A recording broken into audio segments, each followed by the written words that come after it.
Alrighty, welcome to the Chalk Talk Social. It is Tuesday, July 7th, and the U.S. World Cup officially comes to an end in just what an embarrassing game. I mean, maybe it was bad karma for the whole red card thing getting overturned and all the potential likely fiasco sus things went on there, but who knows? We didn't see what was going on behind the scenes. I think we can assume things were said to get a certain red card lifted by the politicians. Wouldn't be the first time politicians got involved in the World Cup, though. We got Russia, their whole thing. Where was it last? The other one was like Qatar or something, where it was like in winter instead of summer. Just some weird stuff going on. But yeah, that was weird, and I think it was bad karma because the U.S. got their ass absolutely kicked. Handed to them. Yeah, man, that was not good. The defense was just miserable all game long. Crowd tried their best. You can hear them going to town on the TV. But, Iman, what's going on? How we feeling about that? Oh man, I mean, blame Trump. Like, let's just we said it. We said it last episode. He just put too much of that bullshit juju on us, man. Like, maybe the moment was too big for our guys, but like you said, that looked like the Dallas Cowboy defense out there. Couldn't stop a nosebleed. I mean, couldn't stop nobody from getting sick in Arctic Ocean with no clothes on. That's what my coach used to tell me. Man, y'all can't stop a cold in Arctic water with no clothes on. But yeah, that was bad. But it's still something to be optimistic about, that now the USA is excited about World Cup, and hopefully these young boys is outside right now, dribbling the ball, kicking, getting to the park, getting better at soccer, because come on now, we got to do better than that. Yeah, wasn't good. Tons of viewership, though. So, yeah, it was going. Obviously, Ronaldo on the same day. He has played his last match. So, he is now, in the day that U.S. is canned, one of the greatest to ever do it. One of the people, a good majority of folks say he's the GOAT. I'm not on that train. I'm a Messi stan at heart. Even before I knew who Messi was, I was an Argentina guy, so I'm always going to be on that train. So, Ronaldo's also done. U.S. is done. And for a lot of people in the U.S., that means the World Cup is done being watched. I mean, Mexico lost too, which was they were killing everything, and they lost. And then you got the blonde beauty, old Thor, out there. Man, what was his team? Was that what team is Thor on again? Is Switzerland? The blonde cat with the long hair. Norway. Of course he's Norwegian. Norway, yeah. Of course, he's just looking at me. That's a Norwegian. He went crazy on social media for his performance. So. Yeah, been a fun World Cup still, but why don't we get into what we know best, and that's sports. The other sports, World Cup is sports. But Iman had this suggestion that something we should do more of is like movie ranking, like sports movie rankings, and a little bit more entertainment side. And I agree, especially right now when we got no football. It's a dead season. Basketball's done. We're coming up on All-Star break with baseball. So today we'll do our top 5 greatest basketball movies of all time. Then we'll go into like baseball movies and then football movies.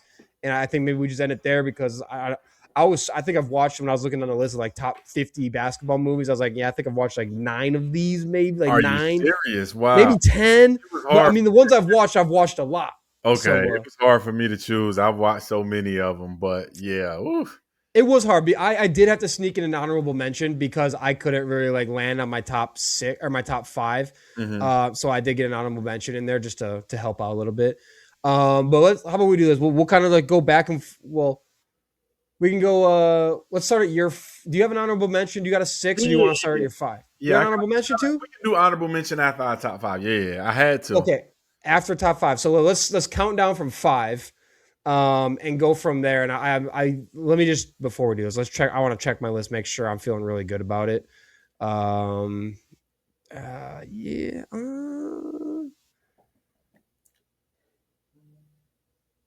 I'm actually gonna. Okay, I'm ready. Okay, I'm feeling good. Okay. Well, I want to. I'm curious how many we're gonna have repeats. I think we're gonna. I'm banking we're gonna have three copies in here. I don't know. I think we may only have one. One? Okay. All right. Well, then what's your number 5 all-time all-time basketball movies? What's your number 5? Coming in 5, Leon, Tupac, Above the Rim. Hood classic. I mean, one of the best street basketball movies of all time. So that's my number 5. Tupac was, I mean, goodness grief. And most of the people who like watch the Rutgers and all of that. And, New York basketball would love a movie like that. So Above the Rim was 5 for me. All right. I'm going to expose myself. I know the movie, have not seen the movie. I'm exposing myself. And the thing is, I when I was looking at the list too, like I was like, man, I know that movie. I've never seen it, but like I've heard of it plenty. So clearly I gotta fix that one. All right, my number 5. And this is an old timer, but I know it's an oldie but a goodie. I got Hoosiers at number 5 because it's one of those like it's just super authentic, underdog story. You got a coach who's problematic. Was a Gina who plays the coach? Gene Hackman. Yeah, old Norman Dale. So I mean, there's a lot of intensity in that one, but I thought that was a great movie. I watched that one way younger. I haven't seen it in a minute, but I know I watched it a couple times, and I kind of favored movies I watched it quite a few times on here. Good supporting cast. I think what was the one? There was one good quote of it that I'm blanking on now. What the hell is it? I don't know. I just remember he says team. No one more important than the other. He said something before that. I can't remember what it was. But yeah, and then of course you got the final shot, the game winner. Oh, yeah, come on. That was hype. Chills is thinking about it. So I got Hoosiers at my number 5. Okay. All right. Number 4, what you got there? Number 4, we're going on one of the greatest actor of all time, Denzel, and Mr. Jesus Shuttlesworth, and He Got Game. Ray Allen played Jesus Shuttlesworth, and He Got Game.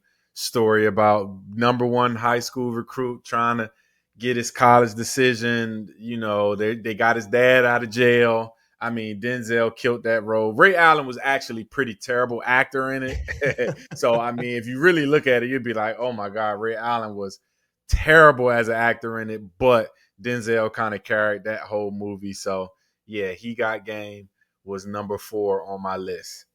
And nothing new, Denzel carrying a movie, and it don't matter how bad Ray Allen was. His name is Jesus Shuttlesworth, like greatest name ever. That's one of the best. It's like a Key and Peele skit. When they do other funny names, you get Jesus Shuttlesworth in there. So yeah, I mean, again, I'm exposing myself. Know the movie, know the name, haven't seen it. Yeah, I'm exposing myself here big time. My number 4. And I think people say this is too far down the list, perhaps, but I'm putting in Space Jam at 4. Not high. I don't even think we got to get it. Which one? Let's be very clear. There's only one, like the first Space Jam. Definitely not the LeBron Space Jam. I know White Man Can't Jump's got this remake too, but no, none of that shit. I'm talking the OG Space Jam, 1996, like MJ, Looney Tunes, Toon Squad. Like we just did Toon Squad as our costume for Halloween with my last team I was on at work. So still keeping it alive there. I mean, that's like one of the classics. You got R. Kelly. You got some R. Kelly in that movie too. Yeah. And I don't know if you ever heard the stories about like the runs for the games, like all the NBA players. They said Michael Jordan had everybody turned up in the runs that wasn't even part of the movie. Like he was really like, hey, nah, we got to get at it. But I'm gonna tell you though, the second Space Jam was kind of classy too. I know people not maybe recency biased, but I'm telling you, the best scene is when they thought Michael Jordan was coming in and Michael B. Jordan walked in. That is the funniest scene ever. I don't know if you've seen it, but that was a funny time. No, but I do remember what you're saying about Jordan with the running, doing the games. They had it in the Last Dance documentary with all of that. That was like, this dude just does not sleep. Obviously, like the dunk, always the dunk. Yeah. I mean, come on. So I got number 4 Space Jam. All right, moving up. Number 3, what you got here? Hey, listen, this was one of the ones that I watched when I was young, and I found out that colleges was paying kids for real. Nick Nolte, Blue Chips, Shaq, Anthony Hardaway. You know what I'm saying? I don't know if you ever seen Blue Chip, but man, one of the greatest college basketball stories. We found out people was I knew nothing about like gambling. Well, I knew about gambling, but not throwing games because the year before they threw the game and the one guy got in trouble. But yeah, Blue Chip, Nick Nolte, also 48 Hours, other 48 Hours are some of my greatest movies of all time. But yes, that was one of the number 3 on my list, Blue Chips. It just had to make the list, Blue Chips? Nope, I actually have seen that one. Okay. It seems like it's super relevant to now. I feel like maybe like Netflix put Blue Chips back on or something like that because yeah, I watched that one. I haven't seen it. I think maybe once, but I remember it and not having like the maturity to really understand the depth of like the corruption of money in athletics and how it compromises the athletes and the sports and yeah, but I thought it was a cool movie. I think I was too young to truly appreciate it, but now that you said that, I got to run that one back. Actually, You got I to. got to run that one back. Good cast in that. I mean, athletically wise, good cast. Good God Almighty, real ballers. And when they found Shaq in the hood. He had to go in the hood to find him. So, yeah. Yep. All right, that was your number 3. Yeah. Yep. Number 3. Okay, so coming in at my number 3, and again, I think people can argue this one should be higher. I'm going with White Man Can't Jump, the 1992 classic. Obviously, we got Wesley Snipes, Woody Harrelson. Everyone assuming Woody Harrelson. There's no way this cat's coming on the court and balling and hanging out with us, and this dude just lights it up time after time. Is just as gangster as anyone else out there on the court with his skinny strap tees. Him and Wes scamming people off the courts. Yeah, I mean, hey, we all know you either smoke or you get smoked, and you got smoked. Yeah. See, I think that was the one that I told you we was gonna have one. Coming in number 2 for me is White Man Can't Jump. I mean, what a movie. I mean, and listen, Woody Harrelson girlfriend, what was her name? Rosie Perez. Gloria? Oh, yeah. Oh, listen. But it was Gloria in the movie, but Mm-hmm. the motel scene was one of the first times I kind of seen a titty in the sports movie. It was one of the best titties you ever see in your life. So I'm just being honest. That was one of the greatest movies. And they come to find out, Woody Harrelson can actually hoop, and him and Wesley Snipes can actually really hoop in real life because Woody Harrelson also played in Semi-Pro, so which didn't make the list, but that was actually a good, pretty basketball movie. But Woody Harrelson actually can hoop, man. So I'm with you. I didn't like the Jack Harlow remake. It's pretty. And Jack Harlow wasn't bad, and he actually can play basketball too. But I'm all original guys. I don't really like remakes, so I'm with you. That's number 2 on my list. White Man Can't Jump, and it was neck and neck for 2 and 1 for me. So I mean, White Man Can't Jump could probably be number 1 on my list, but White Man Can't Jump is number 2. So I'm not surprised that that's both of our movie. What's the? Do you remember the biscuit line? I'm blanking on the beginning of the biscuit line about so you put something in the oven, doesn't make a biscuit. Oh, I wish I remembered this one. Yeah. Damn it. I feel like I was like a top line in the movie. I used to say it. All right. Deem Hardison, we going to sizzle up. We going to, they were shooting the threes at the joint. And this week, I'm telling you.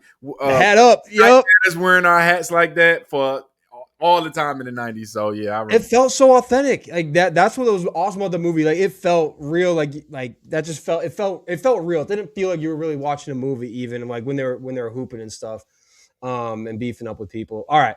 My number 2. And this one's because this was like my first ever favorite basketball movie. The cast, the stars, the players in this one, like Mike, was one of my favorites. I mean, it was my prime as a kid. It was 2002. I was in like 2nd, 3rd grade when it came out. Lil Bow Wow was a kid, and he finds the Jordan shoes. It electrifies him. He starts playing professional hoops against Steve Nash and all those dudes out there. So, you know, I love the aspect of getting all the real guys in there and their real jerseys and everything. And obviously you got what was it, Tracy Reynolds, Chestnut. I remember Chestnut. Oh yeah, playing Tracy Reynolds, super self-absorbed dude in that movie. He was a star, becomes like a father figure to Bow Wow in that movie. Becomes really wholesome. They kind of get their little family with Kelvin, going from like an orphan to a nobody to scoring NBA points, lighting it up, becoming the star of the team. Like that was my growing up one of my favorite movies because it was my era of movie watching. And when it came out, I watched that movie no less than like 50 times in the crib. Tracy Reynolds' crib. Oh, I dreamed about that crib that he had too. Like all time for me. It's a little late. That was a little late. I was outside at that time. And don't get me wrong, my nephew loves like Mike. He watched that movie. I mean, he's 13 now, but he watched that movie so much. I like it, but in '02, I was I don't even want You to were think about outside. that. I listen too outside, so I like that movie though. I'm telling you now, though, Austin, it's starting to be culturally. We can tell. I got to put you on some of these movies, but my number one basketball movie of all time. I know the world, my side, the hood will love me, loving basketball. Nothing was better. I mean, what a great love story. Sanaya Latham, USC, Omar Epps, loving basketball. Omar Epps' dad played for the Lakers. He was this high level high school athlete. She was kind of like the girl that nobody liked because she was the tomboy. Then they end up getting together. Then they end up breaking up, going to USC together. He ended up getting hurt, so she ended up making the league. But what a great movie. Loving Basketball is number one on mine. I can watch that movie. Every day I can watch it because once again, Sanaya Latham is, oh man, what a specimen of a female. So yes, that's coming number one on my list. Loving Basketball. I got to put you on some movies, Austin, because clearly you missed out on a few of the black cultures, man. I got you like that. I'm seeing these movies and I was looking up to. I was like, I know the names. I did never like sat down and watch them. But again, like so many of these came out early 2000s, where just like I was so young, and then it just like never came back up to fruition. But my number one, I don't know this one not to that extent, but almost up there. My number one basketball movie of all time, Coach Carter. Oh yes. Sam L. Jackson as Ken Carter. Man, that movie hits you right in the freaking chest. He is so damn intense. I mean, it's the relationships, it's his conviction, his passion. I mean, you got his son on the team at that point. I mean, you got Timo Cruz standing up in the gym, delivering like our deepest fear speech. I mean, the whole movie from top to bottom. Then you come to find out a little bit later. I found out maybe like the actors from that movie were doing like an interview or something. They remember the pool scene when they're at the house that they shouldn't be at. Well, apparently they were not supposed to be at that house in real life. And they weren't allowed to go in the rooms that they were like filming in and a part of, and like in the hot tub weren't supposed to be in there and stuff. So they were actually breaking rules in real life to shoot that scene in the pool and everything. They weren't allowed to have gone in the pool or something. So they broke some rules actually filming that shot. But man, you need a movie to like hype you up, get your mind right, and just intensity. That's another movie I've watched that one a million times. I mean, like Timo again, just like that kid who gets kicked out, hits rock bottom, claws his way back, and just like has the famous monologue. I mean, that movie was, again, you want to talk about just felt real. Like that one gets me every time. I cried at the end. I cried. Boy, listen, that's grown man tears. One of them movies I cried in. Samuel L. did a good job. Can you believe the parents was mad that he locked the gyms because he just wanted his kids to have a 2.0? Can you believe that? Yeah, I'm telling you, more coaches got to have some Sam L in them, some Ken Carter in them. Oh my! Like, yeah, that was an intense part. But man, he's one of the most intense movie coaches ever to do it. But it worked. He was right. I mean, I love that movie so much. I might just go watch and get myself fired up after this and go watch a little bit of Coach Carter. Yeah.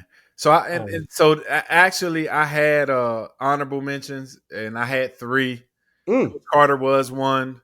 Okay. Another one was Sunset Park, which I'm telling you got to watch it. Fredro Starr and them.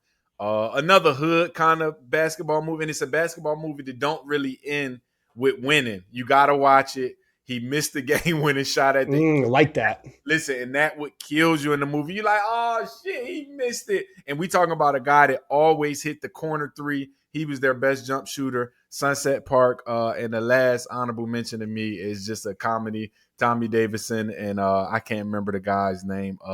Juwanna Mann. That was still. Oh, yep, I know Juwanna Mann. Yep. Juwanna Mann, we love you. Country crazy. I'm telling you, Tommy Davidson killed that role. But yeah, those are my 3 honorable mentions: Juwanna Mann, Sunset Park, and Coach Carter.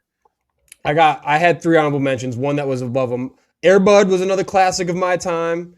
We got to shout out the dog. Air Bud was a legend when he started coming out doing his thing. So shout out Air Bud.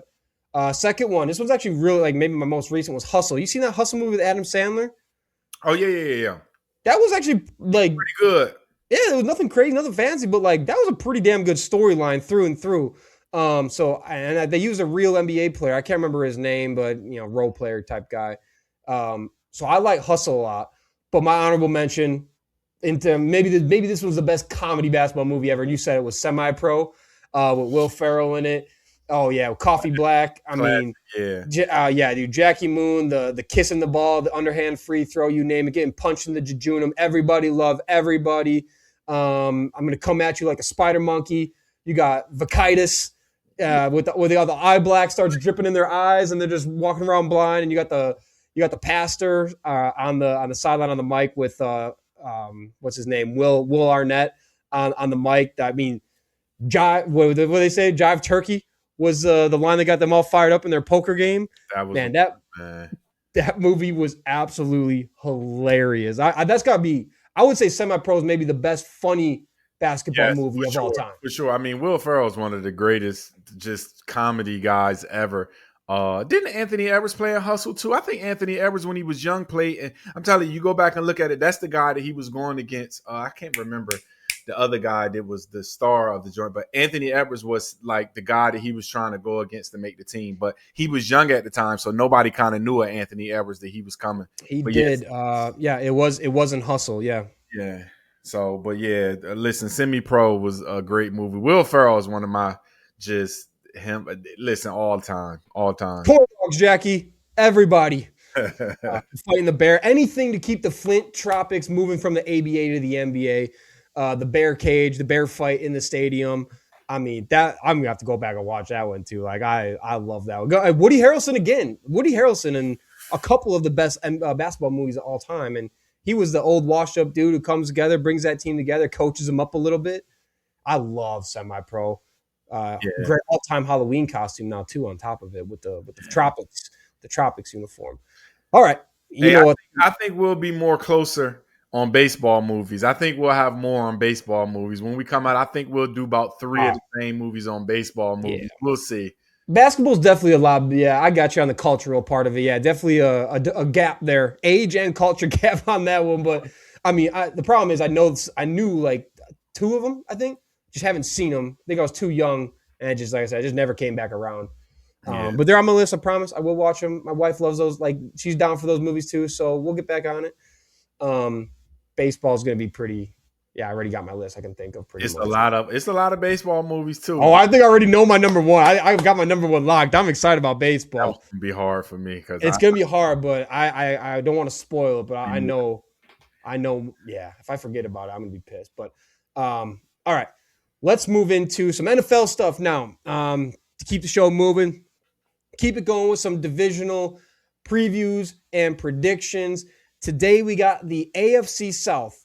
By normal standards, not an exciting division at all. Nothing to write home about or talk about. By today's standards, the AFC South has got some stuff to talk about. You got the Texans with the best defense in football who carried them to the playoffs, and CJ Stroud could not get his shit together. So that team is all the way on the ups and ups. You got the Jaguars with Liam Cohen in there, who has apparently unlocked Trevor Lawrence's ceiling. That team's on the ups and ups. We're talking about potentially 2 10, 11 win teams again after what they did last year. No reason they can't do it again this year with how they're looking, where their rosters are at. That Texans defense is going to be nuts. And then you got like the Titans, who we'll see. Interesting things with the Titans. They're probably not going to do too much this year, but like they're building. They're young. They got some things going on. And then who else we got? The Colts. Who knows? They were looking like the team of destiny last year. Daniel Jones was literally somehow a top 3 MVP candidate about halfway through before he goes down with the injury and misses the rest of the year. So the Colts might just be super interesting again this year at full health. So, I mean, let's start with the Colts, right? 8-9 last year, missed the playoffs after starting 7-1. And then Daniel Jones, of all people, Daniel Jones goes down, and it tears down the Colts' entire season. I never thought I'd say that. Obviously, they brought in Sauce Gardner. They traded up their first-round pick. They moved some things around. They got rid of Adonai Mitchell as well, who they just recently drafted. They go on to give Daniel Jones the big money. They give Alec Pierce the big money. Their field stretcher, one of the best deep ball guys in ball. They bring in Arden Key, Colby Wooden in a trade for the Packers to send over Zaire Franklin, Derek Nottie, Jonathan Owens. I mean, some guys. CJ Allen I really like from the draft. AJ Halsey again, LSU safety. Really like him in the draft. So think they got some good pieces added. Like I said, they lost Pittman, they lost Franklin. They're all-pro middle linebacker to the Packers. They lost Kwity Paye, some linemen. They're safe. I mean, they lost a lot of movement going around for this team, this Colts team, as they try to get back. So where are you kind of at with the Colts? What's your case for them? What's your case against? Where are they finishing? So, this was difficult when I looked at this. And shout out to Derek Nandi from Virginia Beach, played at Ocean Lakes High School in the area. But I looked at this and was like, if Daniel Jones can stay healthy, and this may be a push, I mean, everybody know I'm not scared to go out there and just say things. If Daniel Jones can stay healthy, I think they're going to win the division next year. Now, if he doesn't stay healthy, it's going to get sad for them again because I think that they're just quarterback based, which most teams is. I mean, if your starter go down, your team is sad. I just don't think they have enough to be able to carry that team into the playoff without Daniel Jones. So if Daniel Jones can play in 15 games, let's just say 15, they're going to win the division easy. I mean, they're going to run with it. Listen, they're going to be even better this year because I thought they made some moves. I didn't like Desire Franklin. I mean, to me, he was, and if you hear about any of the coaches talk about him just being a leader on the team, leader on the defense, a guy to get everybody riled up, a lunchbox pail guy, real tough on defense. So I was kind of looking like, but I saw some videos of Sauce Gardner training earlier this week. He looks good, moving well. I mean, let's be clear. Their running back is probably JT. The top three, let's say top three in the NFL right now. The line is still good. I think it's just prefaced on Daniel Jones staying healthy. And if he can play in 15 games, I'm saying right now, they're going to be the team that missed the playoffs last year that will make the playoffs, and they will win the division. Interesting. I can see. Here's my thing with Daniel Jones. Right, the torn Achilles, like that's a killer to begin with, and a quarterback like him who's not known to be like this highly prolific passer definitely took a huge step with coming over to the Colts out of nowhere somehow. But a lot of his game relies on his mobility and what he can do with his legs. So asking him to come back in under 9 months at full mobility, new scheme. I mean, I'm just a little worried on that piece, like what Daniel Jones ends up returning. And if he doesn't got the mobile piece, I mean, you look at a guy like Jordan Love, right? I'll just use this as comparison. Jordan Love got the leg injury a couple years ago, and it hindered him bad. He stopped running, and Jordan Love's a much better passer than Daniel Jones has ever been. And seeing Jordan Love have to go through a season of changing his game because the mobility piece was gone, the escapability when the pocket collapses is gone, like you could see it impact him because then you see him last year with the full thing back and it was Jordan Love again. So that's where I'm like, what Daniel Jones returns is like a big TBD. I don't know. You think he can pull it off? Yeah, because I think now 2026, those Achilles injuries and all those bad injuries that used to hold people back a whole year and a half. You see JT came back from, I just think now the surgeries on those things, it won't even bother him. And I know, I mean, if Aaron Rodgers can come back from it and be pretty good, and like I said, I know listen, it's separate. It's levels now. Don't get me twisted. It's levels. I just think Daniel Jones can come back. And I mean, they was fucking lighting it up when he was here. And I know, he wasn't the best, but he was serviceable where he could just manage the game enough where they could play defense. JT could really open it up because they had to fear the passer. Your guys over there, your guys, you love them guys, averaging 20 yards per catch, Pittman and them. So I just think he's gone. You mean Pierce? I mean Pierce, that's your guy. Yeah. Pierce. Yeah, Pierce. You love him. You want to put him in the top five already. I told you. No, don't you dare. You want to put him in the top five. I wouldn't have. Hey, look at this one. I would not have paid Pierce what they paid Pierce after one season of only being a deep ball, like a really good deep ball threat, but that's it. And he's got the crazy bag now, which is like, I would have let it maybe one more year before we commit that money to dude. I just think they got so much talent if Daniel Jones can just manage the game. I mean, because like I said, they started a 7-1. I mean, so I just think if he's healthy again, he's going to run it back again this year. They're going to be stellar on defense. And like I said, that running game is second to none when you have a quarterback that can make those down the field. So Yeah. I'm riding at Indianapolis, and I love their owner. The feet, I just love her. I mean, just on the sideline with the headsets on, making sure, hey, y'all, I'm paying y'all, so I need to make sure these coaches and everybody is on my level. So I just love that about her. Ursay gone, she took over the team. Baby girl took over the team. So I'm going Colts for the division win. Interesting. Wow. Was not expecting Colts for the division win, especially over the Texans and the Jaguars. But I think there's definitely arguments. I think a big reason why Daniel Jones looked like a whole different human being last year is because best offensive line he's ever had.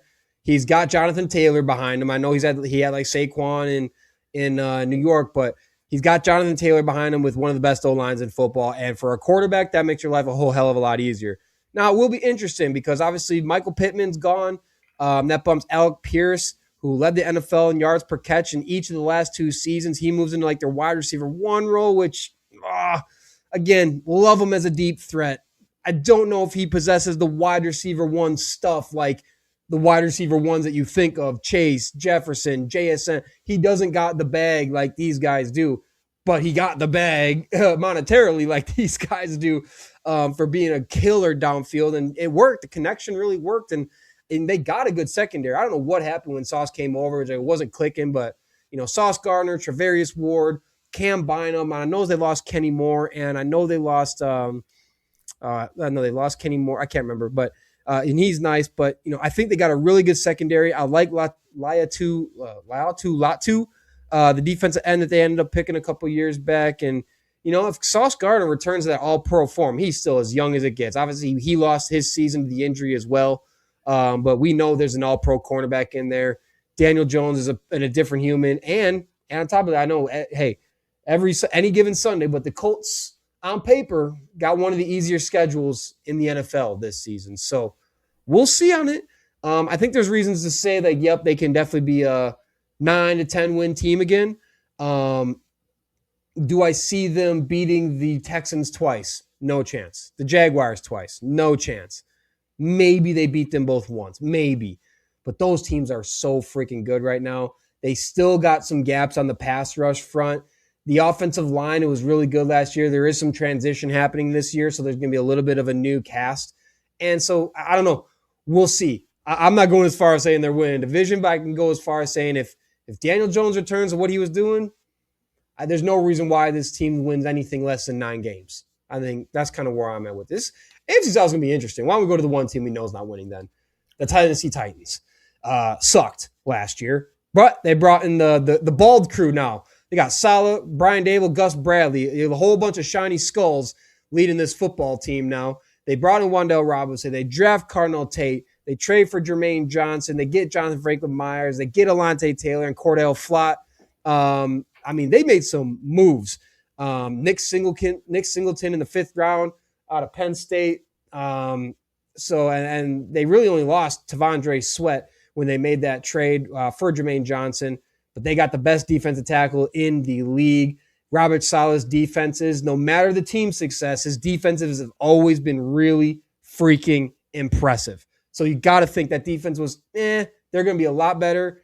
Cam Ward's got a whole new slew of weapons this year. Finally, he was thrown to a kick returner last year as his number 1 target. So that offense should look entirely different with Brian Dable in there. Now, where are you sitting on the Tennessee Titans, up and down? They're going to be sad again this year. But and granted, I think they'll win more games than they won last year, but I don't see them winning more than 6 games. So this is the division where it's a whole bunch of quarterbacks I just don't think is that good. And I want to see Cam Ward do well. I told you a long time ago, guys who weren't elite in high school, it's just hard for me to get behind them in the NFL that they're going to be elite guy.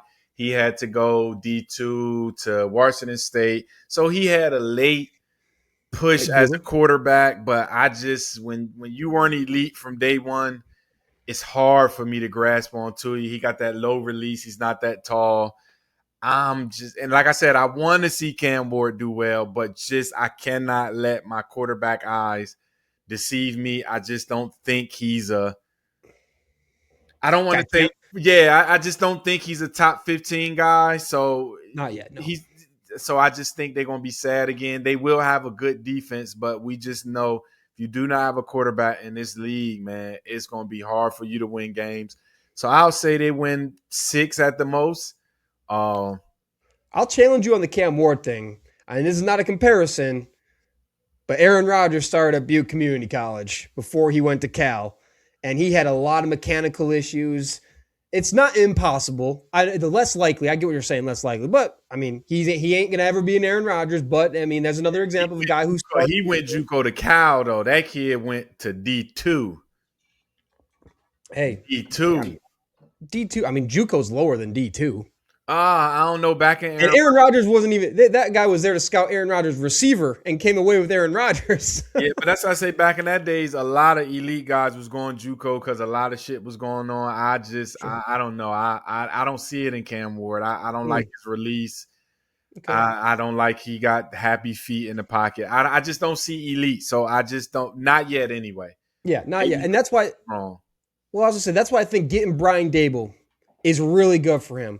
And I think the Brian Daboll, Josh Allen is not a fair comparison because I think Josh Allen had more to work with coming out of college than Cam Ward did, where I don't think Josh Allen was totally a project of Brian Daboll's molding. Yeah, it definitely helped.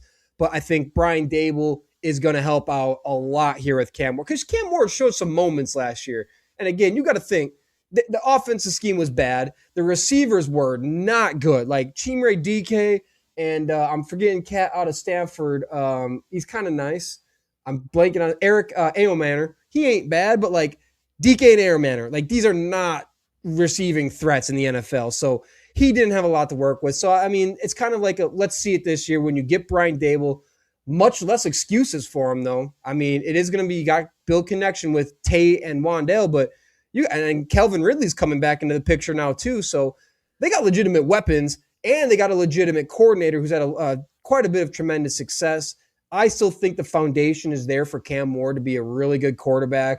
He was 31st last year in QBR, like ranked last. Like it was bad. But at the same point, he had 2 play callers last year. So the worst thing for a young quarterback is the new play callers coming in and out. Constantly. I mean, ask any Browns quarterback over the last 26 years how that's gone for them. Yeah. With all the top quarterbacks they've drafted. So I don't know. I think I'm very curious. I think Tennessee is the ultimate spoiler team this year.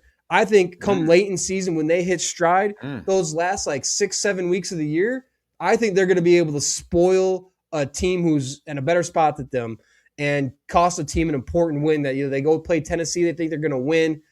I think Tennessee's got enough there now and good enough coaching to play spoiler and be tough in games late in the season as they kind of hit their stride. So, and I personally I'm all in with the coaching between Daboll and Saleh here.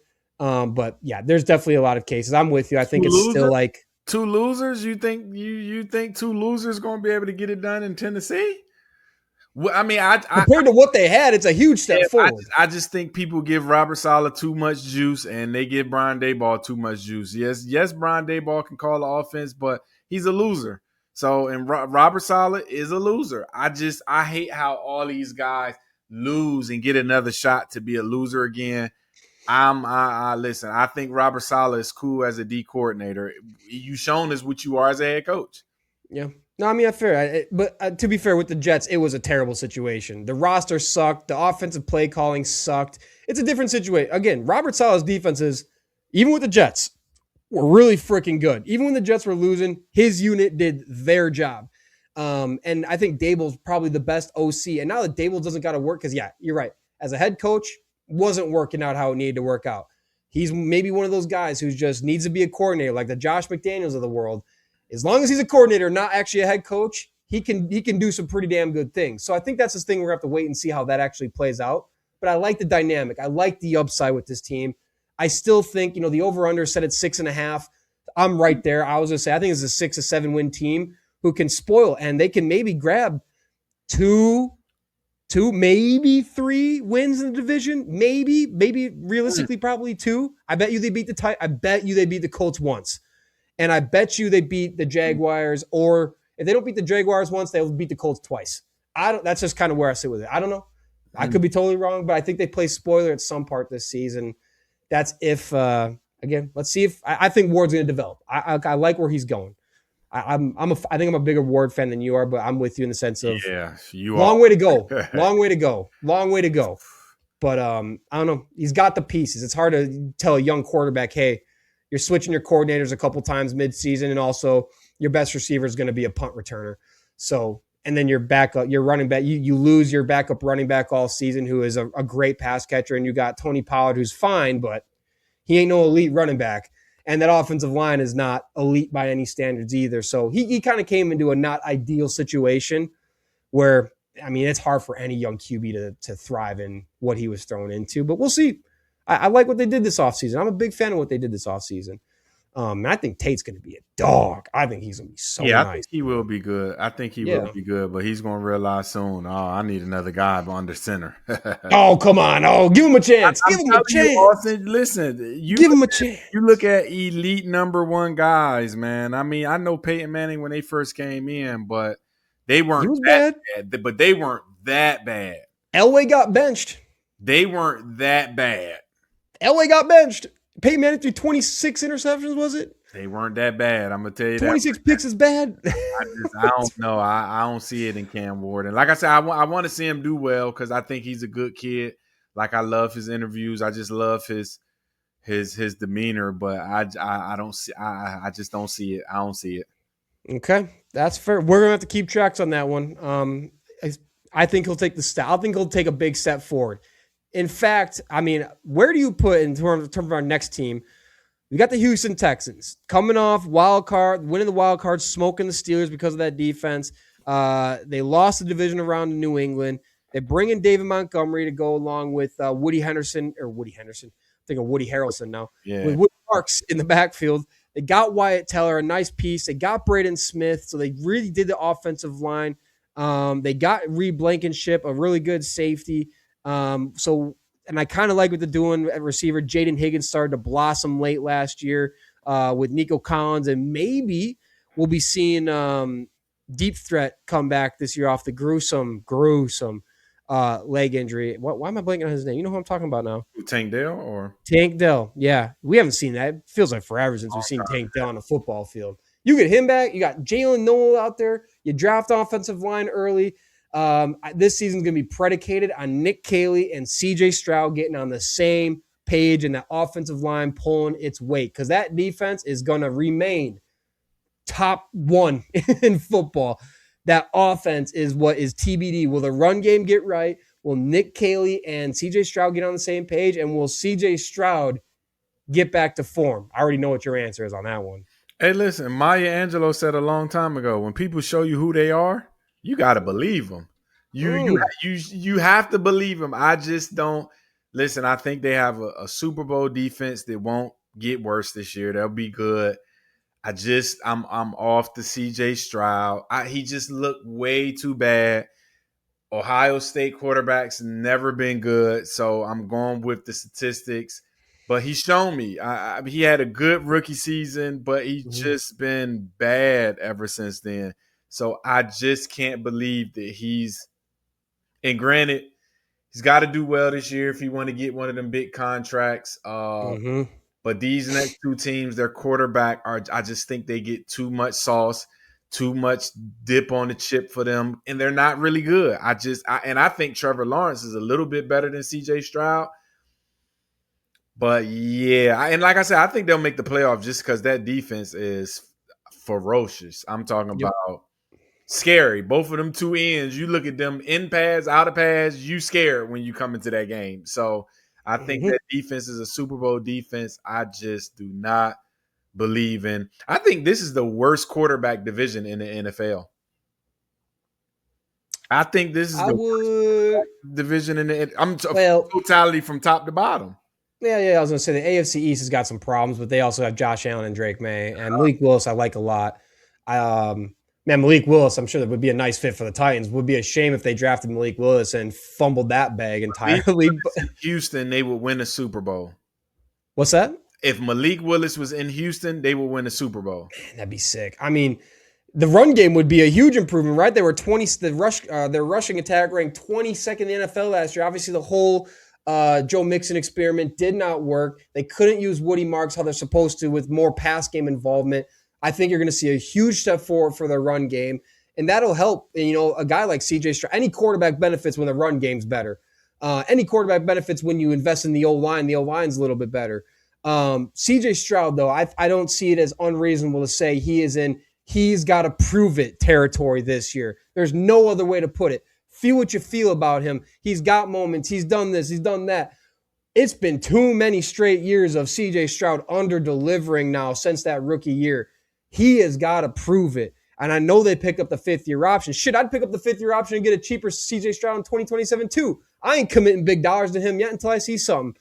So, I think him and Kaylee, because Kaylee, he's on the hot seat too. I know people were calling for his job last year, and there's definitely a level of him and CJ Stroud were not right with each other in terms of how the offensive running. Davis Mills comes in and operates that offense as well, if not better, than CJ Stroud. I don't think Davis Mills has the upside by any means as Stroud in terms of being an overall talent, but he's better though. Davis Mills is better. He was better in the system. He was better in that system. I'll give you that. And I know Stroud and Kaylee have put a lot of work in this offseason. CJ Stroud shaved his hair. He's coming in as a whole new human being. Whatever juju he needs to figure his shit out, he has got to prove it because that defense is iconic good. We cannot waste this defense and DeMarco Murray's coaching with that defense. And the only thing holding this team back right now in terms of, they address the run game. They address the offensive line. The only thing, and the receiver room is damn good. The only thing that we got, if I'm a Texan fan, is we need CJ Stroud to carry his weight because we saw it in the playoffs. That defense is elite. Still wasn't enough when your quarterback ain't. But that's why, Austin, when people, cutting your hair is not going to change your mechanic, buddy. And D'Amico Ryan, too. You said D'Amico Murray, but Did I say Murray? D'Amico Ryan, yeah. But that's why I just don't believe in CJ Stroud because when you do shit like that, I'd be like, oh, you just looking to think, man, hair or no hair. See, that's why I just can't believe him. So I'm off that train. It is what it is. I listen. If they get a pretty easy schedule too, but if they're smart, they'll do what a lot of head coaches are scared to do. We're going with the better guy. Period. Davis Mills, and let's win some fucking games. Yeah, and here's the thing. The end of the Texans season is not friendly. I'll pull it up here really quick. So the end of their season schedule, if I'm not mistaken, yep. So they end with week 15, the Jaguars. Then they got Green Bay and Philadelphia back to back. They have a legitimate end of season. And like I said, then you got the Titans in the last week of the season. I'm telling you, the Titans might be playing spoiler at that point in the season. And so I don't know, man. They're going to have to earn it at the end because CJ Stroud in that offense is going to go up against a really good Philly defense. The Packers are going to be, this is all assuming more injuries don't happen, but Packers are going to have Parsons and the whole crew back, and the Jaguars are still going to be a really goddamn good team. So we'll see. Big time prove it year for CJ Stroud. He is the ultimate got to prove it this year quarterback in the NFL, if you ask me. Speaking of the Jaguars, why don't we go into them? I'm thinking, I love the Jaguars' momentum so much. I'm still a little bit torn. I'll probably figure it out halfway through this if I'm picking them or the Texans to win the division. But the Jaguars are coming off of winning the division, 13-4 in first season with Liam Cohen. Obviously lost to the Bills. Trevor Lawrence kind of reverted to some classic Trevor Lawrence, not so great things. They're moving Travis Hunter more exclusively to defense with some gadget stuff on offense. They made some moves this offseason. Obviously, they lost ETN. They're going all in on Bashaw Tutin as their running back pretty much. They lost Devin Lloyd, which I thought that was a huge loss. Didn't have the first round pick, but they got some moves. So the only concern for me right now is the Jaguars of their running back room with Chris Rodriguez and Bashaw Tutin. They seem to be really high on what those two can do. I don't think they're necessarily striking fear into any defense to start this year, but my God, if Liam Cohen and Trevor Lawrence to replicate what they did last year, because it took Trevor maybe like 6 weeks. Once Jacoby Myers got in there, it was full MVP form. Trevor Lawrence, he finished in the top 6, top 5 in MVP voting by the end of the year. The offense looked incredible, ranked second in EPA per play, which was tied best with the Super Bowl champion Seahawks. Brian Thomas looking for a rebound year. Jacoby Myers and Parker Washington really came on late as looking like a great. He's going to be you could say Parker Washington's the best third option in football right now from a receiver standpoint. And then you got the tight end we just talked about, who he just got paid, Brenton Strange. So where are you at with the Jaguars right now? Liam Cohen is probably one of the best play callers in the league right now. You can clearly look at their scheme when he's calling plays. He's going to have to stay at his elite level for them to be good, but this is another team where Mr. Sunshine is just I just think Trevor Lawrence is so overrated. And granted, I think they have so much talent on this team, and Liam Cohen is awesome coach. I'm telling you, I looked at their games last year. I just love his energy, his play calling. I mean, clearly Baker Mayfield misses him. Like, he's the guy that almost had Baker Mayfield getting $200 million, but he left. So I just think he's such a good coach. They'll make the playoffs. Trevor Lawrence, to me, that last playoff game, I didn't like what I seen. And sometimes, like I said, it just is what it is. So they'll win 11 games this year, because you got to think they're not. I mean, you got to think if they do better, they're going to win 14, 15 games next year. Doubt that. I doubt that. So I think they will take a little step back, but not too far. I think they'll win 11 games, still make the playoffs. Trevor Lawrence in the playoffs is going to continue to do what Trevor Lawrence does in the playoffs at the point where it gets tight, where you got to make these plays and just lose it for him. So I hate to see Liam Cohen in Jacksonville. So if he was anywhere else, I mean, Josh Allen, he would win the Super Bowl with him. Trying to think somebody, Lamar Johnson, I would have loved him in Baltimore. But yeah, Trevor, I'm telling you, these quarterbacks, man, I can't get on the train with them. So I think they'll be good, but they'll finish second behind the Colts. Yeah, and I think the thing with the Jaguars is Trayvon Walker's really nice. Josh Hines-Allen, really nice players, right? Interior-wise, Devon Hamilton, Eric Armstead. Armstead's fine, but he's old. Devon Hamilton is super, super mid. The pass rush last year was not great. They were 27th in sacks last year, and we're seeing defensive tackle groups becoming more and more and more important. Look at the playoffs last year. We say it like every episode now. And the Jaguars do not have an elite defensive tackle group. And Trayvon Walker he's just been, if he's not getting sacks, he's been incredible against the run. Hines-Allen is still a really good pass rusher, even though he only had 8 sacks last year. So between the fact that, Travis Hunter playing a full season, coming back from injury, just sticking at cornerback, like, they need him there, because the D-back room needs a little bit of help. And Travis Hunter has all-pro ceiling at cornerback, no doubt. But they got to get that pass rush right. That pass rush has to take a leap this year. And the run game, the bet that they're making on Tootin and Chris Rodriguez, like, Liam Cohen's a genius, but he's going to have to figure out a way with no ETN there, like, how to make that work between the two of them. The totally different skill sets. It'll be interesting to see how that works, replacing ETN's production. But and then, yeah, Brian Thomas, big question marks on if he'll get right. And but, yeah, I don't know. It should be a little – the schedule is not as hard as you think it would be for a team that won as much as they did. But you know what? I'm as much as I feel like it's time to finally buy into Trevor Lawrence, like, you're right, that playoff game reminded you of, like, shit. That's I've seen a lot of that in Trevor Lawrence over the beginning of his career, but it sounds like from what's coming out of camp, and of course, smoke is smoke, but things are a lot more calmer. They kind of have a season behind them now to reflect on and know what worked, what didn't, and I think that's only going to help the offense. Obviously, full season with Jacoby Myers, who proved to be a difference maker there.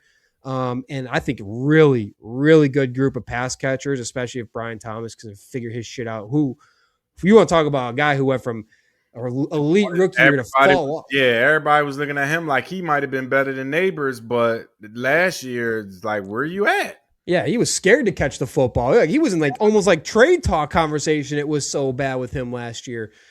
So yeah, I'm a little bit high. I'm putting Trevor Lawrence above CJ Stroud right now. No doubt about it. For sure. Yep. So who do you think finishes higher, Jaguars or Texans? That's kind of tough. I think the Jaguars do. I like their head coach, man. I think it's coaches league. Is you either got the quarterback or you got the coach, and I think they have the coach. So I think they'll finish higher than Houston because they'll be able to put points on the board. I mean, that defense is shit. This ain't 2000s with the Ravens and still currently. You got to score still in this NFL to win games. So I think Jacksonville scheme-wise will score more points than Houston will. So I think Jacksonville will win more games. I'm kind of leaning Jaguars too. Like last season, they split the series. Obviously, the Texans had a huge comeback last year, a huge comeback win last year, but Jaguars still put up 29 on them last year. They won the first game 17-10. So Liam Cohen, he knows how to put points on the best defense in football. He's got the better quarterback. I think the Texans defense is unparalleled in the NFL. Maybe the Rams are the only close one right now, but Jaguars definitely got a good defense and the better offense where I'll put the Jaguars. You're right. I'm going to put the Jaguars ahead of the Texans still. I'm going to say the Jaguars win the division. Texans come in 2 and Colts finish as a close third, a 9-win third place team.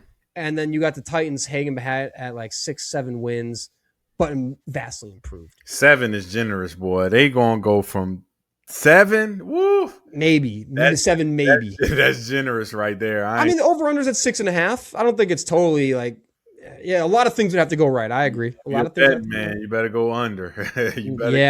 I feel much better about 6 wins. You're absolutely right on that one.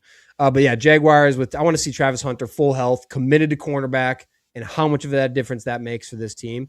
Just getting him there and figure him out, I think will be really good. All right. Let's move into our NFL lineup randomizer game. I don't remember where we're sitting at record-wise at this point. But let's go to no, he's got the hoodie bag. No, not the glasses and the hoodies. All right, I might be in trouble. I got to buckle up. Listen, it's time. I had to put it on. Shit. All right, I got to buckle up. I told you I won't coming back unless I had the hood on. I won't coming back unless I had the hood on. I'm a little nervous. All right, so what we're gonna do is it's gonna be we're done with this duplicate shit. Like we're not picking the same team once it's up. Like if the same team comes up, we're skipping them. We're respinning this thing. But what we're gonna do today is NFL randomizer game of only teams with multiple Super Bowl wins. So I think we'll have 17 teams on the docket to pick from. Joey, we got 17 teams? Is that right? All right. Well, should we get after it? Time to go. I'm ready. Time to go. Who's going first? You can go first. I'll let you go first. Oh, last time I went first, it started really ugly for me. So okay. All right, Joey. Whenever you're ready, hit me. Let's go.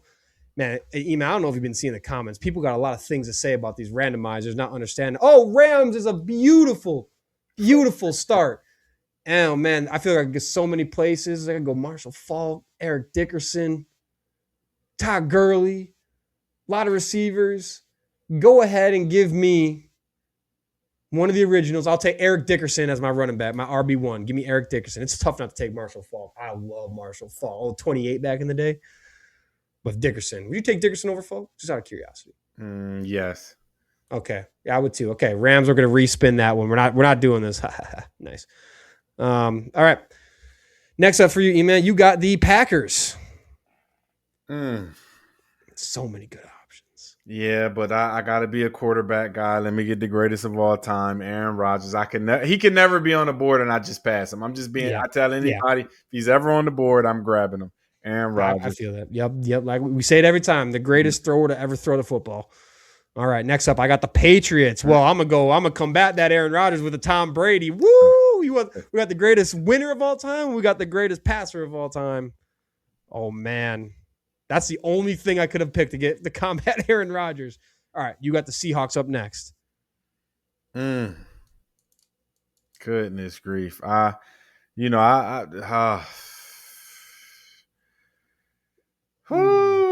It's crazy because if I want to go defense because I just want to mess it up, and I know I would be throwing the curveball by saying I want the LOB, but you're not gonna give me the whole LOB. But fuck it, I'm gonna just throw it out there. Give me the Legion of Boom right now. Just give me the Legion of Boom. I'm not picking one defensive player. Just give me the LOB for my defensive pick. All right. I was gonna say if you pick Sherman or Cam Chancellor, like that's the 2 home runs. Yeah. Either way. All right. That's so fair. Chiefs. Damn it, I already got my quarterback. That's fine. I always got Brady. All right. That means that I'm going to go Chiefs. Give me Tony Gonzalez at my tight end. Tony Gonzo. Man, I like this team. This is shaping up to be my best team ever so far. All right. Now you get the Raiders. What is this? Uh, I know I could go with him in his prime, but we choose them before. Let's just you can choose. Just pick it. Just pick your guy. Pick your guy that you got to pick. Yo, give me Randy Moss then. Just give me Randy. Give me Randy. Okay, that's fair. I was gonna say you can always go Tim Brown. He's a legend. He's a Raiders legend. When Jerry Rice too, he played for them for a little bit. That's true. Tim Brown was there forever. It felt like.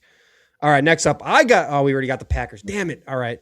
Spin it again. Man, that sucks. I have to miss out on the Packers. That really hurts. All right, I got 2 receivers in the defense I need, and I get the 49ers.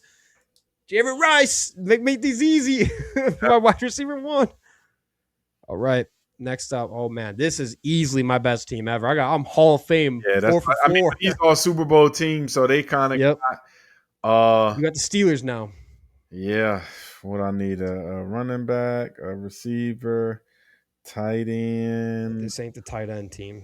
Yeah, give me Mr. Crazy CTE himself. He's going crazy on Twitter now. What he's doing the other day. CTE is Brown, yeah, give me Antonio Brown. He's still one of the greatest. Absolutely is. Yeah, no doubt about it. All right, next up, I got Seahawks again. Skip it. Next up, damn it. All right. Antonio Brown's hilarious on Twitter, by the way. Man. One of the best follows out. He's raunchy, but it is one of the funniest accounts you can follow out there. All right, we're trying to make do as we got a lot of duplicates happening. This game does not allow you to just automatically remove them from the bucket. So, man, oh boy, we might be sitting here all night as Joey is spinning this thing. All right, Commanders. Oh shoot, ruining my great defense. Yeah, that's terrible. So I need another receiver. And I need a defense. My great lineup of Hall of Famers is all of a sudden, well, you know what? Give me Sean Taylor. I'm back. That's okay. Never mind. Thank you, Commanders. I'll take Sean Taylor all day. Rest in peace to the greatest. Man, rest in peace. Man, guy was freaking incredible. All right. You get the Buccaneers. I don't think we've got them yet. No. And shit, I need a tight end and a running back. Ooh-wee, that's scary right there. Running back. LaShawn McCoy played for them when they won the Super Bowl with Tom Brady. So give me Shady McCoy. He's kind of underrated. People don't remember, but I needed one, so give me Shady McCoy. He was there. He got a whole 10 carries with the Buccaneers. I take him at his prime. I take him at his prime. Oh, that's funny. All right, I need another receiver here, and I'm getting no one yet because there's more. Man, Sean Taylor, man. Now I'm just gonna have to go watch Sean Taylor highlights. You need to get jacked up. You need some natural pre-workout. You go and pick Sean. You just go pick a Sean Taylor highlight, and he was so competitive. It's special teams on Pro Bowl. He's killing folks. Yep. Okay. All right. I need a receiver, and I got Miami Dolphins. Give me Tyreek Hill to round this thing out. Man, I think this is my best work yet, Iman. I'm not gonna lie. You got another pick? Yeah, I got one more. I need a tight end. You tight end. Come on. Don't do me. Come on. Don't do me dirty. Do me. Yeah. We might be sitting here for a minute. We got 1, 2, 3, 4, 5, 6. We're running out of teams here at this point. Colts. Oh, I got a name already. I got one. Peyton Manning era. Yeah, Peyton Manning era. He was okay, but they ain't got better. Yeah. I don't know. I think listen, he's not there yet, and people recency bias. He's from Virginia. Fuck, man. Fuck it. I can't do better than Gonzalez, so I'm gonna stay. I'm gonna stay VA right now. Their current tight end right now, Clark. So Warren. Well, yeah, Warren. Yeah, Tyler Warren from Virginia, Penn State. Played quarterback in high school. People don't understand they played quarterback in high school. From Virginia, so I'm going Tyler Warren. Why not? Great athlete. Man, I'm surprised you pass up on 04s. All right, Joey, I think that's our teams. I got everyone. Eman, you got everyone? Yep, I got everyone. Yep. All right, now Judge Jody, coming in to rule us up here, man. I am so happy I got Tom Brady. Oh man, that was my only defense to Aaron Rodgers I could have gotten. So Joe, you want to go through the teams and we can kind of go position by position then?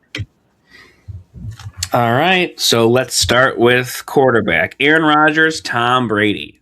Man, you never That's go tough. against the GOAT. Nah, the GOAT is the GOAT. The GOAT is the GOAT. The GOAT is the GOAT. But I mean, if there's anybody else that can there's no one else. that, yeah, but the GOAT's the GOAT.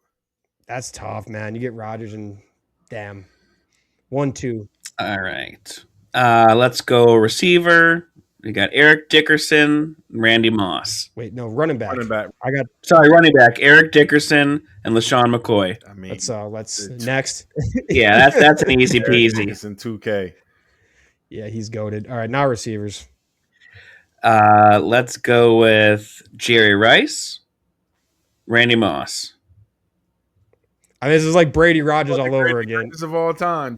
It's Jerry. It's right. There's no question. The greatest of all time. Oh man, I got 2 GOATs on this team. That's tough. All right, who's the next one? I don't remember right now. I remember Iman's next one. Antonio Brown was my next receiver. Antonio Brown or Tyreek Hill. I give you AB on this one. I get AB. Yeah, he's nuts, but he's the better receiver. Tyreek Hill is absolutely goated, but AB in his prime was Sure. AB in his before prime, he went crazy. Before he went crazy was insane. Yeah. All right, tight end. Tony Gonzalez or Tyler Warren? I'm losing no matter who I pick. Tony Gonzalez. And then we got Sean Taylor versus the Legion of Boom. Legion of Boom. I love Sean Taylor, but the Legion, and I'm cheating. One man versus a whole defense. Yeah, I had to cheat this time around. I tried to get a win no matter what. You give me Earl Thomas, Cam. Who would you have picked of the Legion if you had to pick one of them? You know I'm going because I coached Cam in high school. I coached him all 3 years in high school because he played JV his freshman year. I coached him all at varsity. I'm going with Cam Chancellor all day. I mean, I know his family.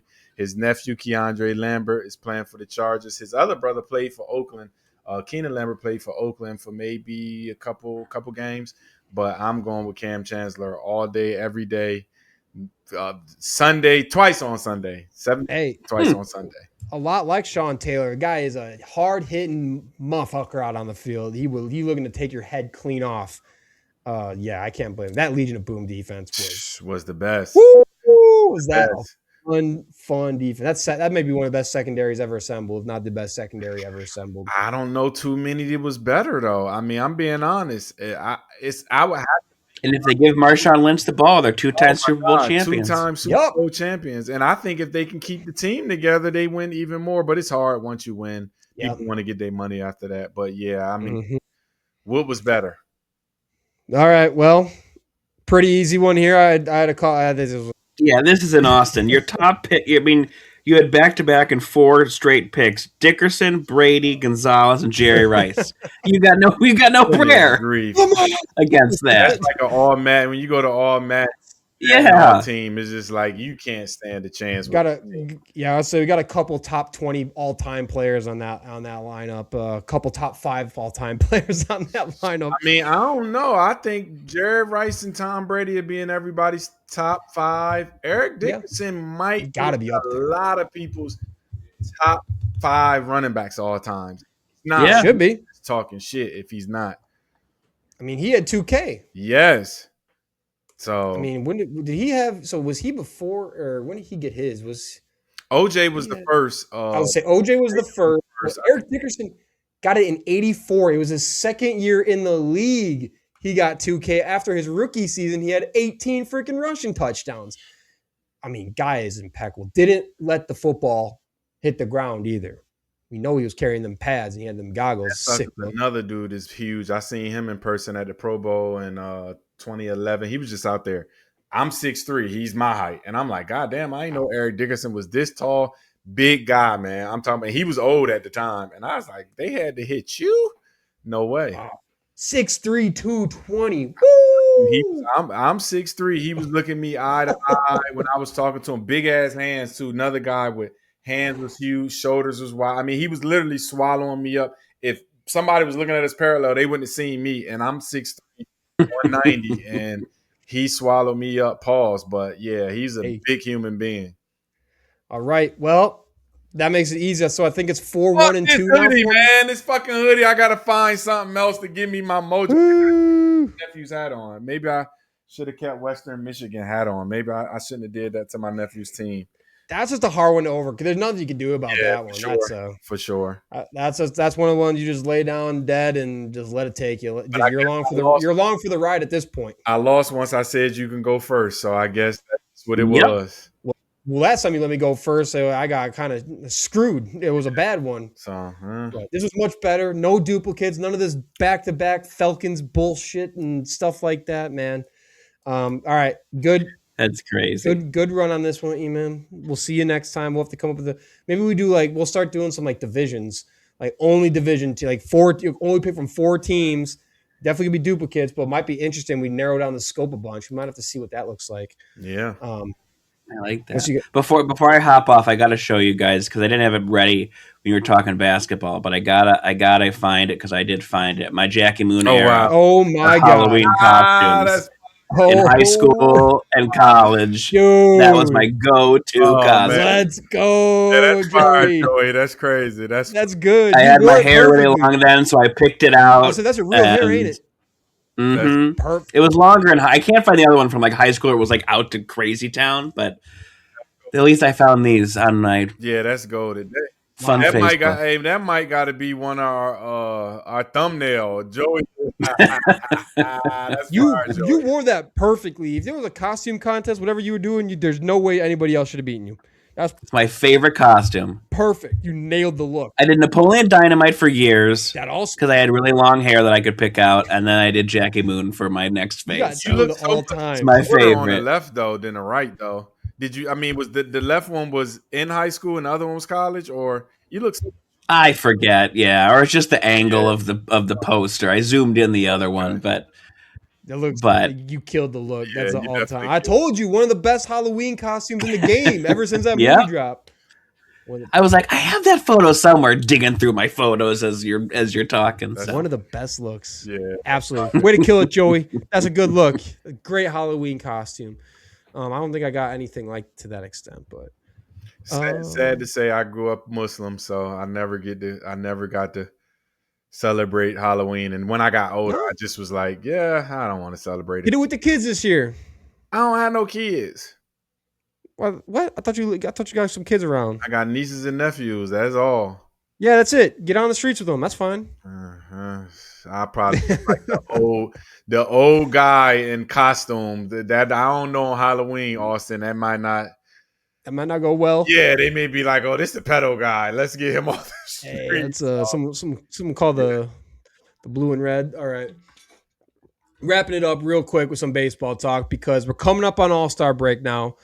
And the MVP debate is scoping in a bit. There's some obvious favorites still. Right now in the AL, it's Yordan Alvarez. In the NL, I mean, even Aaron Judge, of course. On the NL side, of course, Ohtani has kind of been the big name. Schwarber's out there. But if we start on the NL side, in Iman's backyard, the Washington Nationals, and they got an MVP candidate not named Bryce Harper. James Wood, can he actually push Shohei Ohtani for NL MVP? And it sounds crazy to say because of what Shohei's doing from the batting, from the pitching perspective, but James Wood at the plate, he's hitting 268. He's got a 541 slugging and 939 OPS, 24 homers already got 60 ribbies. He's already got 81 runs scored. He's got 14 stolen bases. He's walked a ton. He's got a 3.2 WAR. He is fully broken out. The Nationals are actually a competitive team in the NL East this year. This cat is young. He is 23 years old. Let me verify that. James Wood is 23 years old, turning 24 this year. He is young, and his hitting numbers are all blowing. They're not blowing away, but they are all above Ohtani. So, Iman, I don't know. Can he do it? Can he get past Ohtani and actually win an NL MVP? So my bias, and I told people at the beginning of the year now, y'all can rewind the episodes. I talked about James Wood, and I told people that the Nationals was going to be a little better this year. I hope he can do it. Now, I do think it's kind of, what do they say? something make fights, like styles make fights. I just think Ohtani pitching wise and his popularity will give it to him. But if we're just going offshore, MVP making the team better, hitting, there's no way that James don't beat Ohtani. I mean, and like I said, I'm gonna be yelling his name from the mountains all year, even though I'm an Ohtani fanboy. People know that. If you listen to me, I talk about him all the time. I think he's one of the greatest ever. But for the DMV, I gotta put on DC, James Woods. I want him to win. Like I said, I mean, he's 23 years old to be lighting it up like that with the bat. I mean, how much better will he get in the next few years? Because we know 23 is not the prime age. No. So, I mean, goodness grief. I don't think he will win, like I said, because I just think Ohtani is just... If Ohtani keeps up the pitching and the hitting. So we got to hope that he slows down one of those tremendously. But I also think even if he slow down, I just think his stardom right now is like he's going to win. So... hopefully James Woods can win, but I don't think he will, because Ohtani just, I don't see him getting worse either, because he's not old. So, no. Yeah. Yeah, and I think that's what I'm with James Wood. It's like the top line metrics are intense. Like from a hitting perspective, like I said, he's beating out Ohtani in RBIs, runs, OPS, walks, home runs, slugging percentage. So as like a positional player, head to head, he's doing better than Ohtani. He's having the better offensive season. And that's not me just trying to trying to make an argument. That's just pure fact. Ohtani is still the better overall player because what he does, and on the mound, he is just a generational talent. But when you get into the underlying metrics to James Wood too, he leads all of baseball in hard hit rate. And I know baseball's a nerdy stat guy sport now, but that is one of the most important underlying metrics there is. And when MVP voters are looking at stuff, they're going to look at hard hit rate. They're going to look at barrel rate. They're going to look at average exit velocity. And if Wood is not number one, he's number one in hard hit rate. He is, like, I think, number 2 or 3 in barrel rate and average exit velo rate. He's in the 99th percentile. His expected value of how he's playing compared to his contract is like insane. He's just doing everything right. Whoever is his hitting coach, who's ever working with him, give him a contract, or give that guy or girl a contract too. So right now, James Wood entered today with 16 more runs scored than any other player. The only players younger than 24 to lead MLB by 16 plus runs through games played on July 5th or later in a single season in the modern era since 1900 were Mike Trout and Ted Williams. James Wood joins 2 Hall of Famers in that stat, and he's hitting grand slams. He becomes one of the only players since 2010 to score 80 plus runs in the first half of the season, which actually Ohtani did it last year. James Wood doing it this year. I don't know, man. The more I watch this guy, the more you just see him at the plate. He's a great athlete. He is overall specimen. I think you were talking about, I mean, it's going to suck when it comes pay time. You already know he's not going to be a national for long. His prime might be in the same lineup with Ohtani. Yeah, but I hope we listen. DC got the money. I'm gonna tell you that right now. I hope we don't play it cheap. I hope we give him any and everything he wants to keep him here. Like, come on, he's like you said, generational talent. He's young.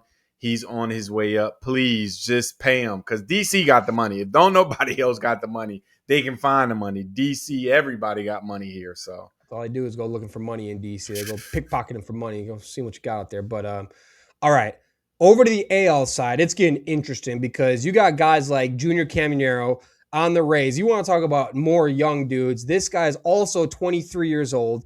He's got 26 home runs already with 56 ribbies, 284 batting average. You could argue this is the guy who is flying up the MVP talks and should absolutely be in the conversation in the top 3 or 4. And he will be. But another guy who's looking to finally break over the hump is Bobby Witt. Will 2026 finally be his year? Right now, he's about 3rd in voting. He's hitting 292 with 831 OPS. He's got 12 homers, 36 ribbies, 48 runs. But the stat to know, outside of a 4.7 WAR, he has already got 30 stolen bases. First shortstop in MLB history to have 2 30-30 seasons. He did it the 2 previous years. He's the first player in MLB history to hit 20 home runs and steal 30 bases each of his first 4 seasons. And now this year, he just tied, I think it was Ichiro, another guy I can't name, and Ricky Henderson as the only players with 30 stolen bases before the All-Star break. He is electric. He's got like an 89% success rate stealing bases. He is the best base stealer in the game. He's a back-to-back Gold Glove winner. He is you want to talk about generational all-around talents. He's finished top 5 in MVP voting in the AL side each of the last 2 years. But does it break through this year with Jordan Alvarez having an insane year, Aaron Judge doing his thing, and Junior Caminero is, as much as anyone in baseball, deserves to be in top 3 MVP voting. But can Bobby Witt pull it off after the back-to-back top 5 finishes?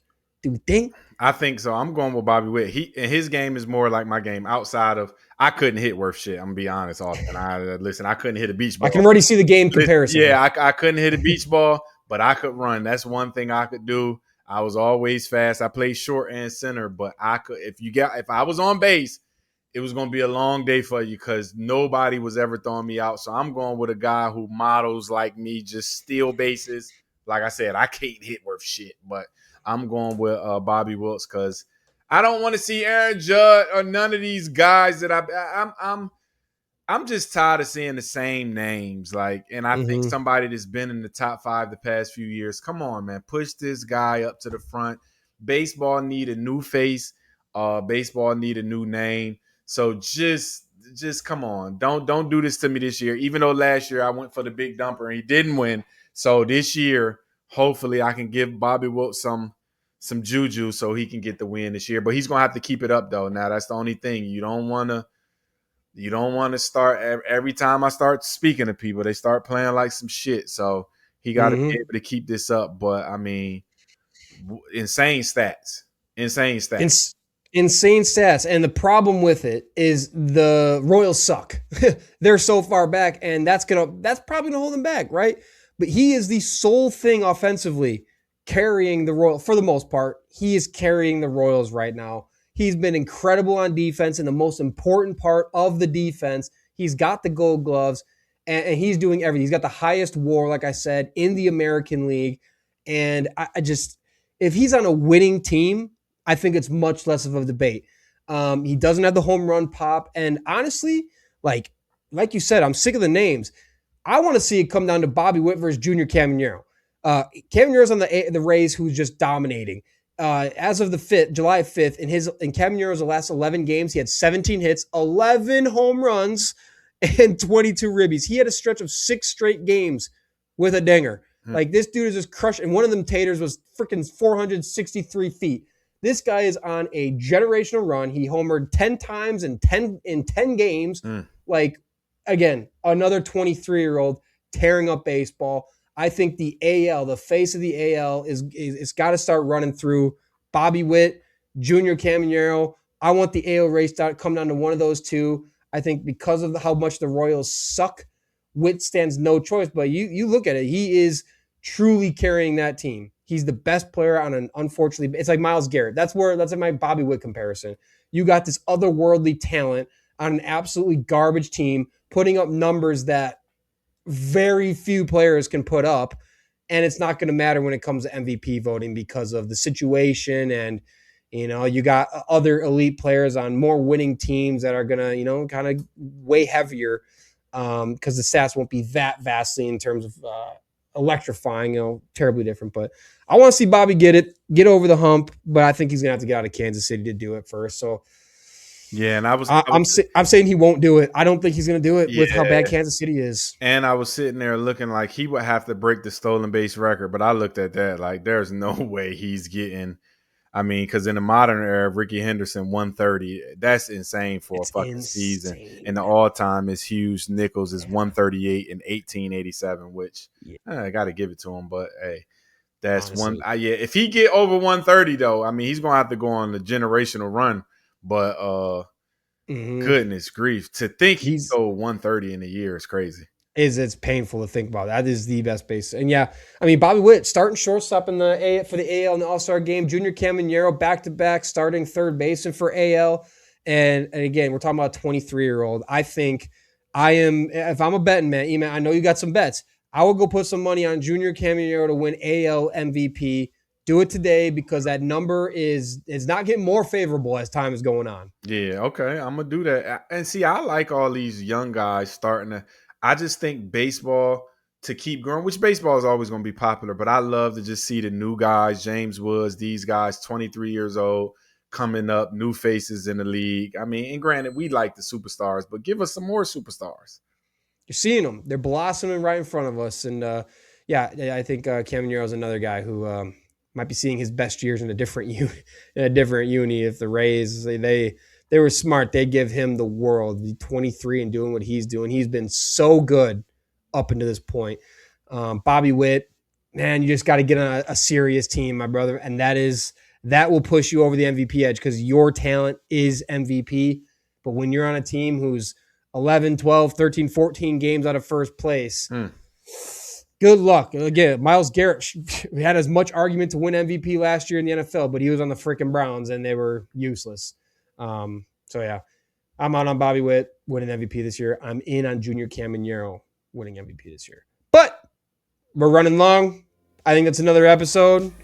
We'll see what we got coming up for y'all on Friday. But until then, take it easy. Enjoy watching the World Cup without your U.S. anymore. You should be bad. Until then, we'll see. Peace out.